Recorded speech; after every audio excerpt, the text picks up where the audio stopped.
Okay, അപ്പോൾ നമുക്കിവിടെ അടുത്ത ക്വസ്റ്റ്യനിലോട്ട് പോവാം.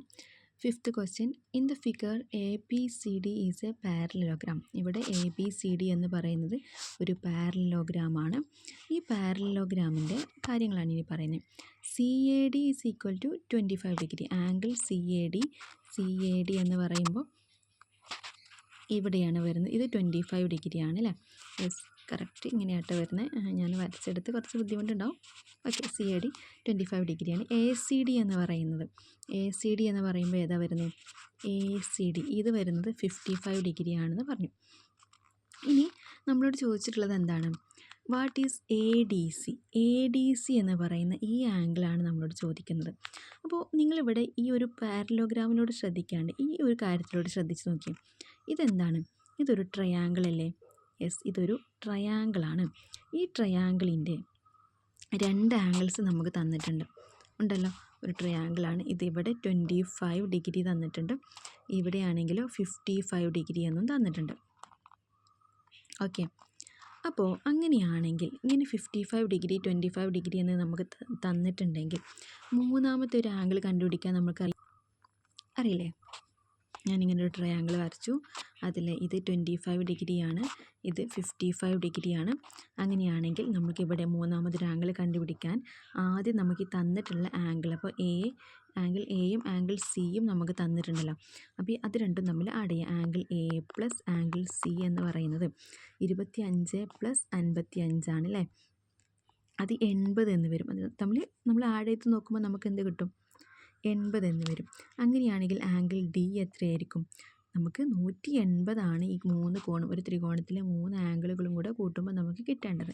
സോ 180 നിന്നും 80 നമ്മൾ മൈനസ് ചെയ്താൽ ബാക്കി നമുക്ക് വരുന്നത് 100 ആണ് അല്ലേ? അപ്പോൾ ആംഗിൾ ഡി എന്ന് പറയുന്നത് 100 ഡിഗ്രി ആയിരിക്കും. ഓക്കെ ആണല്ലോ. ഇനി അടുത്ത ക്വസ്റ്റ്യൻ നോക്കിയേ. What is A B C എന്നാണ് പറയുന്നത്. എ ബി സി എന്ന ഒരു ആംഗിളിനെ കുറിച്ച് നമ്മൾ നോക്കുകയാണെങ്കിൽ അതെവിടെയാണ് വരുന്നത്? A B C. ഓക്കെ, ഈ ഒരു ആംഗിളാണ് വരിക. ഈ ഒരു കാര്യം എ ബി സി ഡി എന്ന് പറയുന്നത് എന്താണ്? പാരലലോഗ്രാമാണ്. ഒരു പാരലലോഗ്രാമിൻ്റെ, അതായത് ഒരു ചതുർഭുജ അല്ലെങ്കിൽ ചതുർഭുജമല്ല കേട്ടോ, സമാന്തരീകം. ഓക്കെ, പേര് മാറിപ്പോയതാണ്. സമാന്തരീകത്തിൻ്റെ എതിരെയുള്ള കോണുകൾ എന്തായിരിക്കും? തുല്യമായിരിക്കും. എതിർകോണുകൾ തുല്യമായിരിക്കും, എതിർവശങ്ങൾ തുല്യമായിരിക്കും അല്ലേ? അതായത് ഓപ്പോസിറ്റ് സൈഡ്സ്. ചെറിയൊരു ഇൻറ്ററപ്ഷൻ ഇവിടെ വന്നിട്ടുണ്ടായിരുന്നു. അപ്പോൾ ഒരു സമാന്തരികത്തിൻ്റെ അഥവാ ഒരു പാരലോഗ്രാമിൻ്റെ എതിർകോണുകൾ തുല്യമായിരിക്കും. ഓക്കെ, ഈ എതിർകോണുകൾ എന്ന് പറഞ്ഞാൽ ഇവിടെയാണ് അല്ലേ വരുന്നത്. ഈ രണ്ട് കോണുകൾ എതിർകോണുകളാണ്. അപ്പോൾ നമുക്ക് ആംഗിൾ ഡി എന്ത് കിട്ടിയിട്ടുണ്ട്? ആംഗിൾ ഡി എന്ന് പറയുന്നത് 100 എന്ന് നമുക്ക് കിട്ടിയിട്ടുണ്ട്. അങ്ങനെയാണെങ്കിൽ ആംഗിൾ ബിയും എന്തായിരിക്കും? അല്ലെങ്കിൽ എ ബി സി എന്തായിരിക്കും? എ ബി സി എന്ന് പറയുന്ന ഈ ഒരു ആംഗിൾ എത്രയായിരിക്കും? 100 തന്നെയായിരിക്കും. എതിർകോണുകൾ, എതിർവശങ്ങൾ അഥവാ ഓപ്പോസിറ്റ് ആംഗിൾസ് ഈക്വൽ ആണ് എന്നാണ് നമുക്ക് ഇവിടുന്ന് കിട്ടുന്നത്. Okay, find the missing numbers 2 1/2 whole square. അപ്പോൾ നമുക്കറിയാം ഒരു 1/2 എൻ്റെ ചെയ്യുന്ന സംഖ്യകൾ 1/2 കൂടെയുള്ള നമ്പേഴ്സിൻ്റെ സ്ക്വയർ കാണുന്ന സമയത്ത്, അതായത് x1/2 എന്ന് നമ്മൾ പഠിച്ചിട്ടുണ്ട് ആ ഒരു ഇക്വേഷൻ അല്ലേ? x1/2 ഹോൾ സ്ക്വയർ എന്ന് പറഞ്ഞാൽ എന്തായിരുന്നു? X square plus x plus is the sum of angles of any polygon equal to 3600 y. Sum of angles of any polygon എന്ന് പറഞ്ഞാൽ എന്താണ് വരുന്നത്? അതിനൊരു ഇക്വേഷൻ നമ്മൾ പഠിച്ചിട്ടുണ്ടല്ലോ. സം ഓഫ് ആംഗിൾസ് എന്ന് പറഞ്ഞാൽ n-2 ഇൻറ്റു n-2 × 180 ആണ് സം ഓഫ് ആംഗിൾസ് എന്ന് പറയുന്നത് അല്ലേ? ഈ സം ഓഫ് ആംഗിൾസ് ആണ്, അതായത് n-2 × 180 ആണ് എന്ത്? 3600 എന്ന് വരേണ്ടത്. അപ്പോൾ നമുക്കിപ്പോൾ ഏതെങ്കിലും സം ഓഫ് ആംഗിൾസ്, ഏതെങ്കിലും പോളിഗണിൻ്റെ സം ഓഫ് ആംഗിൾസ് 3600 വരുന്നുണ്ടോ എന്ന് ചോദിക്കുമ്പോൾ നമ്മൾ അങ്ങനെ വരുന്നുണ്ട് എന്നുള്ള രീതിയിൽ എടുക്കാം. ഓക്കെ, അപ്പോൾ നമുക്കറിയാം ഒരു അതായത് ഇപ്പോൾ സൈഡ്സിൻ്റെ എണ്ണം നമ്മൾ നോക്കുകയാണെങ്കിൽ, ഓക്കെ, എത്ര സൈഡ് ഉണ്ട്? അപ്പോൾ ഒരു സൈഡ്, 2 സൈഡ്, 3 സൈഡ് അങ്ങനെയല്ലേ കിട്ടുക? 1.5 സൈഡ്, 2.5 സൈഡ് അങ്ങനെ നമുക്ക് കിട്ടൂലല്ലോ. അപ്പോൾ ആ ഒരു രീതിയിലാണ് നമ്മളിത് ചെയ്യുന്നത്. ഇവിടെ എന്നിൻ്റെ സ്ഥാനത്ത് നമുക്കൊരു നാച്ചുറൽ നമ്പറാണ് വരുന്നതെന്നുണ്ടെങ്കിൽ നമുക്ക് എന്ത് പറയാൻ പറ്റും? ഇതിന് ഇത്രയും സൈഡ് ഉള്ളത് കൊണ്ട് ഇതൊരു റെഗുലർ പോളിഗൺ ഇങ്ങനെ ഉണ്ട് എന്ന് നമുക്ക് പറയാൻ പറ്റില്ലേ? അപ്പോൾ അതേപോലെ n-2 എന്ന് പറഞ്ഞാൽ ഇവിടെ എന്തായിരിക്കും? ഇവിടെയുള്ള ഈ 180 നമ്മൾ എന്ത് ചെയ്യുന്നു? അപ്പുറത്തോട്ട് മാറ്റുന്നു. അപ്പോൾ n-2 ഈസ് ഈക്വൽ 3600. ഇവിടെ ഇൻറ്റു ആയിരുന്നു അല്ലേ? അപ്പോൾ ഇവിടെ എത്തുമ്പോൾ എന്തായിട്ട് മാറും? ഇങ്ങനെയായിട്ട് മാറും. ഡിവൈഡ് ചെയ്യാനാവും. ഈ സീറോയും നമ്മൾ കട്ട് ചെയ്യുന്നു. 18 2 36 അപ്പോൾ ഇവിടെ 20 എന്ന് വരും. n-2 എന്ന് പറഞ്ഞാൽ 20 അപ്പോൾ n-2 20 ആണെങ്കിൽ n എത്രയായിരിക്കും? n എന്ന് പറഞ്ഞാൽ ഈ -2 ഇങ്ങോട്ടേക്ക് വരുമ്പോൾ പ്ലസ് ആയിട്ട് മാറും. n-2 20 + 2 എന്നായിട്ട് മാറും. n-2 n മാത്രമാവും. 20 + 2 എന്ന് പറഞ്ഞാൽ 22. അപ്പോൾ ഇവിടെ നമുക്ക് കിട്ടിയത് here the number of sides is 22. അപ്പോൾ നമുക്ക് എന്ത് ഉറപ്പിക്കാൻ പറ്റിയിട്ടുണ്ട്? നമ്പർ ഓഫ് സൈഡ്സ് 22 ആണെങ്കിൽ ഉറപ്പായും അതൊരു പോളിഗൺ ആണ് എന്ന് നമുക്ക് ഉറപ്പിക്കാൻ വേണ്ടി പറ്റി. 8ാമത്തെ question, in the figure perpendicular sides of the right angles are equal. Find the measures of two small angles. Okay, അപ്പോൾ ഇതിലിപ്പോൾ എന്താ പറയുന്നതെന്ന് വെച്ചാൽ ഇവിടെ പെർപെൻഡിക്കുലർ ആയിട്ടുള്ള ഈ perpendicular sides of right angles, ഈ റൈറ്റ് ആംഗിളിൻ്റെ ഈ പെർപെൻഡിക്കുലർ ആയിട്ടുള്ള രണ്ട് സൈഡുകളും ഈക്വലാണ്. ഓക്കെ, അങ്ങനെയാണെങ്കിൽ ബാക്കിയുള്ള find measures of two small angles, ബാക്കിയുള്ള രണ്ട് ആംഗിൾസ്. അപ്പോൾ ഇത് 90 ഡിഗ്രിയാണ്, നമുക്ക് കൺഫേം ആയി പെർപെൻഡിക്കുലർ ആണ്. പിന്നെ ഈ ഒരു സംഭവം ഇവിടെ ഉള്ളത് കൊണ്ട് തന്നെ നമുക്കത് ഉറപ്പിക്കാനും പറ്റില്ല. ബാക്കിയുള്ള ആംഗിൾ കണ്ടുപിടിക്കാനാണ്. അപ്പോൾ നമ്മളിത് എങ്ങനെ കണ്ടുപിടിക്കാം? അപ്പോൾ ഞാനിതിന് ABC എന്ന് പേര് കൊടുത്തിട്ടുണ്ടെങ്കിൽ നമ്മളിതെങ്ങനെ കണ്ടുപിടിക്കുകയെന്ന് വെച്ചാൽ ഇവിടെ ആംഗിൾ A ആണ് 90 ഡിഗ്രി. ഈ രണ്ട് സൈഡുകളും ഈക്വലാണ്. അപ്പോൾ ഇത് എന്ത് ട്രയാങ്കിളാണ്? This triangle is an isosceles triangle. അപ്പോൾ ഒരു ഐസോസിലസ് ട്രയാങ്കിളിൻ്റെ ഒരു സമപാർശ്വ ത്രികോണത്തിൻ്റെ ബാക്കിയുള്ള കോണുകൾ കണ്ടുപിടിക്കാൻ എന്ത് ചെയ്താൽ മതി? ABCയിലെ AC സമമാണ് AB. അപ്പോൾ ഈ ACയുടെ ഓപ്പോസിറ്റ് കിടക്കുന്ന ഈ ആംഗിളും ABയുടെ ഓപ്പോസിറ്റ് കിടക്കുന്ന ഈ ആംഗിളും ഈക്വൽ ആയിരിക്കും. അപ്പോൾ നമുക്കത് ഐസോസിലസ് ട്രയാങ്കിൾ ആയതുകൊണ്ട്, സമപാർശ്വ ത്രികോണമായതുകൊണ്ട് തന്നെ നമുക്കങ്ങനെ ചെയ്യാൻ പറ്റും. 180 - 90 എന്ന് ചെയ്താൽ എത്രയാണ് കിട്ടുന്നത്? ബാക്കി കിട്ടുന്നത് 90 ആണ് അല്ലേ? 180 - 90. ഇനി നമുക്ക് കിട്ടുന്ന 90നെ നമ്മൾ എന്ത് ചെയ്യുക? ഡിവൈഡ് ചെയ്യുക. 90/2 എത്രയാണ് വരുന്നത്? 45 എന്ന് വരും. ഓക്കെ, അപ്പോൾ ആംഗിൾ C = ആംഗിൾ B = 45 എന്ന് നമുക്ക് കിട്ടും. സെറ്റാണല്ലോ? ഓക്കെ, അപ്പോൾ ഇനി അടുത്ത question, in the figure the shaded rectangle is obtained by adding and subtracting the sides of the square by 1 centimetre. അപ്പോൾ ഈ ഒരു ഫിഗറിൽ ഷെയ്ഡഡ് റെക്റ്റാങ്കിൾ കാണിക്കുന്നുണ്ട്.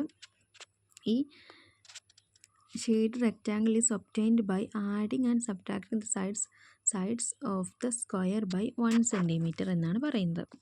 അതായത് ഈ ഷെയ്ഡ് ചെയ്യാത്ത ഈ ഭാഗത്തുള്ളത് എന്താണ്? ഇതൊരു സ്ക്വയറാണ്. ഈ സ്ക്വയറിൻ്റെ ഒരു ഭാഗം നമ്മൾ എന്ത് ചെയ്തു? ഒരു ഭാഗം നമ്മൾ റിമൂവ് ചെയ്തു. അത് എന്ത് ചെയ്തിട്ടുണ്ട്? അതിൽ നിന്ന് സബ്ട്രാക്റ്റ് ചെയ്തിട്ടുണ്ട്. മറ്റൊരു ഭാഗത്തിന് ഇതിലോട്ട് ആഡ് ചെയ്യുകയും ചെയ്തിട്ടുള്ളതാണ് ഇതിലുള്ള ഷെയ്ഡഡ് ആയിട്ടുള്ള പോർഷൻ എന്നാണ് പറയുന്നത്. ഒരു സ്ക്വയറിൻ്റെ ഒരു ഭാഗം റിമൂവ് ചെയ്തു, മറ്റൊരു ഭാഗം ഇതിൽ ആഡ് ചെയ്ത് കൊടുത്തു. ഓക്കെ, ഓരോ സെൻറ്റിമീറ്ററാണ് നമ്മൾ ഇതിൽ ആഡ് ചെയ്തിട്ടുള്ളതും 1 സെൻറ്റിമീറ്റർ തന്നെയാണ് ഇതിൽ സബ്ട്രാക്റ്റ് ചെയ്തിട്ടുള്ളതും. Taking the sides of the square as x. അപ്പോൾ ഇതിൻ്റെ സ്ക്വയറിൻ്റെ sides, taking the sides of the square as x. ഈ സ്ക്വയറിൻ്റെ സൈഡിനെ നമ്മൾ എക്സ് ആയിട്ട് എടുത്ത് write the sides of the shaded rectangle എന്നാണ് പറയുന്നത്. അപ്പോൾ ഇതിപ്പോൾ എന്തായി? ഇത് നമ്മൾ എക്സ് ആയിട്ട് എടുത്താൽ ഇവിടെ എന്ത് കൂടിയിട്ടുണ്ട്? 1 കൂടിയിട്ടില്ലേ? അപ്പോൾ നമ്മളതിൻ്റെ സൈഡിന് എന്തായി എടുക്കാൻ പറ്റും? ഈ ഒരു റെക്റ്റാങ്കിളിൻ്റെ സൈഡിനെ എക്സിനോട് നമ്മൾ 1 കൂട്ടി, x+1 അല്ലേ? Taking the sides of the square as x ആയിട്ട് എടുത്തിട്ടുണ്ടെങ്കിൽ, സ്ക്വയറിൻ്റെ സൈഡിനെ എക്സ് ആയിട്ട് എടുത്തിട്ടുണ്ടെങ്കിൽ write the sides of the shaded rectangle. Shaded റെക്റ്റാങ്കിളിൻ്റെ സൈഡ് എന്തായി? ഇതാണ് എക്സ് അല്ലേ? ഈ ഭാഗമാണ് എക്സ് ഉണ്ടായിരുന്നത്. ഇതിനോട് കൂടിയിട്ട് ഒന്നും കൂടെ കൂട്ടി, അപ്പോൾ x+1 എന്ന് നമുക്ക് വരും.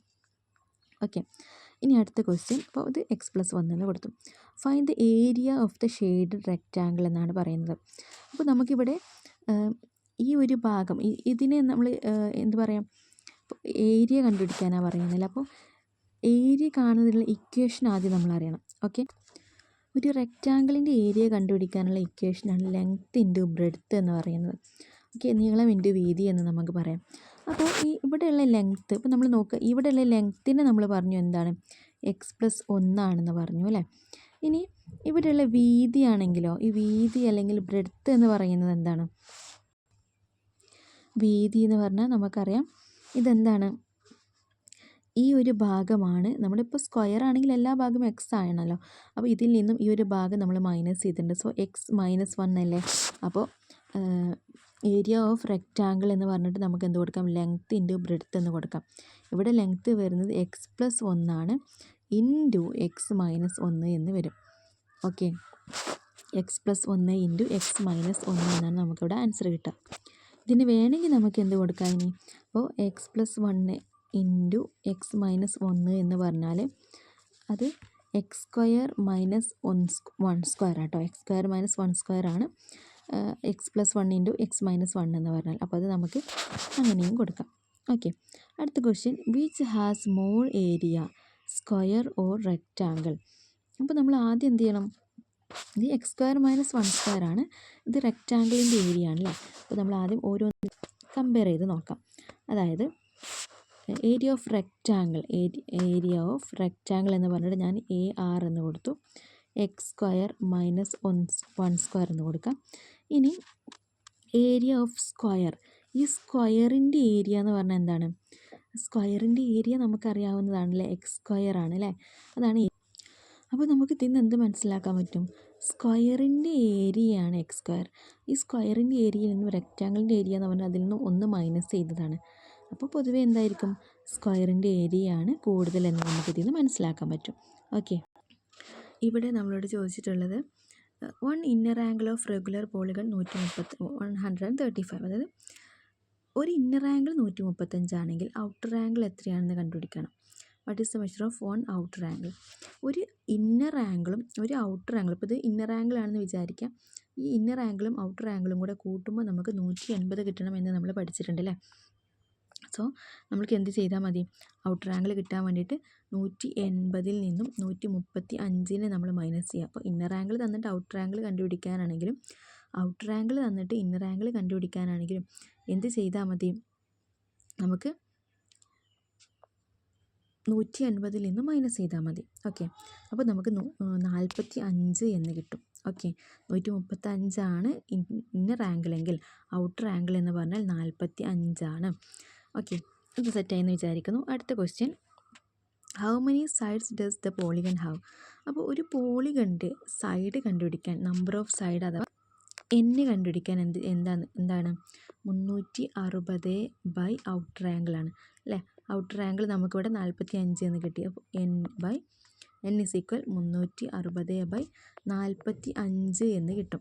അപ്പോൾ 360/45 ചെയ്ത് നോക്കിയാൽ നിങ്ങൾക്കറിയാം അതിൻ്റെ ആൻസർ വരുന്നത് 8 ആണ്. സോ 8 വശങ്ങളുള്ള ഒരു പോളിഗണാണ്, റെഗുലർ പോളിഗണാണ് ഇത് എന്ന് നമുക്കിതിൽ നിന്ന് മനസ്സിലാക്കാൻ പറ്റും. ഓക്കെ, അപ്പോൾ ഇനി നമുക്ക് അടുത്ത ക്വസ്റ്റ്യൻ നമുക്ക് അടുത്തൊരു വീഡിയോയിൽ ചെയ്യാം കേട്ടോ. Okay, thank you.